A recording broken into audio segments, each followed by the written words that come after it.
முதல் வாசகம். இரண்டாம் அரசர்கள் ஆகமத்திலிருந்து வாசகம். அதிகாரம் 19, திருவசனங்கள் 9 முதல் 11, 14 முதல் 21, 31 முதல் 35 மற்றும் 36. அப்பொழுது அசீரியா மன்னன் எத்தியோப்பியா மன்னனான திராக்கா தனக்கு எதிராய் படை திரட்டி கொண்டு வருவதாக கேள்வியுற்று எசேக்கியாவிடம் மீண்டும் தூதரை அனுப்பி, யூதா அரசன் எசேக்கியாவிடம், நீங்கள் இவ்வாறு கூறுங்கள், எருசலேம் அசீரியா மன்னனின் கையில் ஒப்புவிக்கப்பட மாட்டாது என்று கூறும். உன் கடவுளை நம்பி ஏமாந்து விடாதே. இதோ, அசீரியா மன்னர்கள் எல்லா நாடுகளுக்கும் செய்திருப்பதையும் அவற்றை முற்றிலும் அழித்ததையும் நீ கேள்விப்பட்டிருப்பாய். அப்படி இருக்க நீ மட்டும் தப்பிவிட முடியுமா? எசேக்கியா தூதரின் கையில் இருந்த மடலை வாங்கி வாசித்த பின் கோவிலினுள் சென்று ஆண்டவர் திருமுன் மடலை விரித்து வைத்தார். மேலும் எசேக்கியா ஆண்டவரை மன்றாடி கூறியது: கெருபுகள் மேல் வீற்றிருக்கும் இஸ்ரேலின் கடவுளான ஆண்டவரே, இவ்வுலகத்து அரசர்களுக்கெல்லாம் நீர் ஒருவரே கடவுள். விண்ணையும் மண்ணையும் படைத்தவர் நீரே. ஆண்டவரே, நீர் செவி சாய்த்து கேட்டருளும். ஆண்டவரே, உம் வழிகளை திறந்து என்னை நோக்கி அருளும். தூது அனுப்பி என்றுமுள்ள கடவுளை பழித்துரைக்கும் சனகெரிப்பின் சொற்களை கேட்பீராக.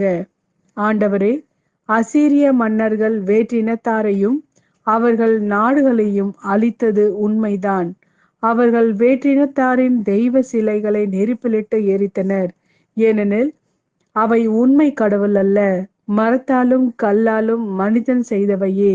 எனவே அவற்றை அழிக்க முடிந்தது. எங்கள் கடவுளாகிய ஆண்டவரே, இப்பொழுது இவன் கையிலிருந்து எங்களை காத்தருளும். இதன் மூலம் நீர் ஒருவரே கடவுளாகிய ஆண்டவர் என்பதை உலகின் எல்லா அரசுகளும் அறிந்து கொள்ளட்டும். அப்பொழுது ஆமோத்சின் மகன் ஏசாயா எசேக்கியாவிடம் ஆள் அனுப்பி சொன்னது: இஸ்ரேலின் கடவுளாகிய ஆண்டவர் கூறுவது இதுவே: அசீரியா மன்னன் சனகெரிபை பற்றிய உன் வேண்டுதலை கேட்டேன். அவனுக்கு எதிராக ஆண்டவர் கூறிய வார்த்தை இதுவே: கன்னி மகள் சீயோன் உன்னை இகழ்கிறாள், உன்னை பார்த்து நகைக்கிறாள். மகள் எருசலேம் பின் நின்று தலை அசைக்கிறாள். ஏனெனில் எஞ்சியோர் எருசலேமிலிருந்து வெளியேறுவர், உயிர் பிழைத்தோர் சீயோன் மலையில் நின்று புறப்படுவர். படைகளின் ஆண்டவரது ஆர்வமே இதை நிறைவேற்றும். ஆதலால் ஆண்டவர் அசீரிய மன்னனை குறித்து இவ்வாறு கூறுகிறார்: அந்நகருக்குள் அவன் நுழைய மாட்டான், அதில் அம்பு எய்ய மாட்டான், அதை எதிர்த்து கேடயத்துடன் வரமாட்டான், அதற்கு எதிராக முற்றுகை தளம் எழுப்ப மாட்டான். அவன் வந்த வழியே திரும்பி போவான், இந்நகருக்குள் நுழையவே மாட்டான் என்கிறார் ஆண்டவர். இந்நகரை நான் பாதுகாப்பேன். என் பொருட்டும் என் ஊழியன் தாவீதின் பொருட்டும் நான் அதை விடுவிப்பேன். அன்றிரவு ஆண்டவரின் தூதர் புறப்பட்டு சென்று அசிரியரின் பாளையத்தில் 180,000 பேரை கொன்றனர்.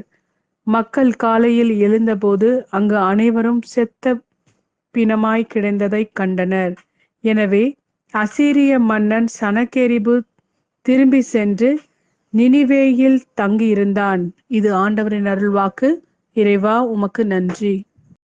மத்தேயு எழுதிய நற்செய்தி. அதிகாரம் 7, திருவசனங்கள் 6 மற்றும் 12 முதல் 14 வரை.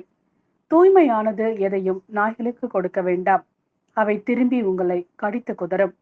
மேலும் உங்கள் முத்துக்களை பன்றிகள் முன் எரிய வேண்டாம், எரிந்தால் அவை தங்கள் கால்களால் அவற்றை மிதித்துவிடும். ஆகையால் பிறர் உங்களுக்கு செய்ய வேண்டும் என விரும்பியவற்றை எல்லாம் நீங்களும் அவர்களுக்கு செய்யுங்கள். இறை வாக்குகளும் திருச்சட்டமும் கூறுவது இதுவே: இடுக்கமான வாயிலின் வழியே நுழையுங்கள், ஏனெனில் அழிவுக்கு செல்லும் வாயில் அகன்றது, வழியும் விரிவானது, அதன் வழியே செல்வோர் பலர்.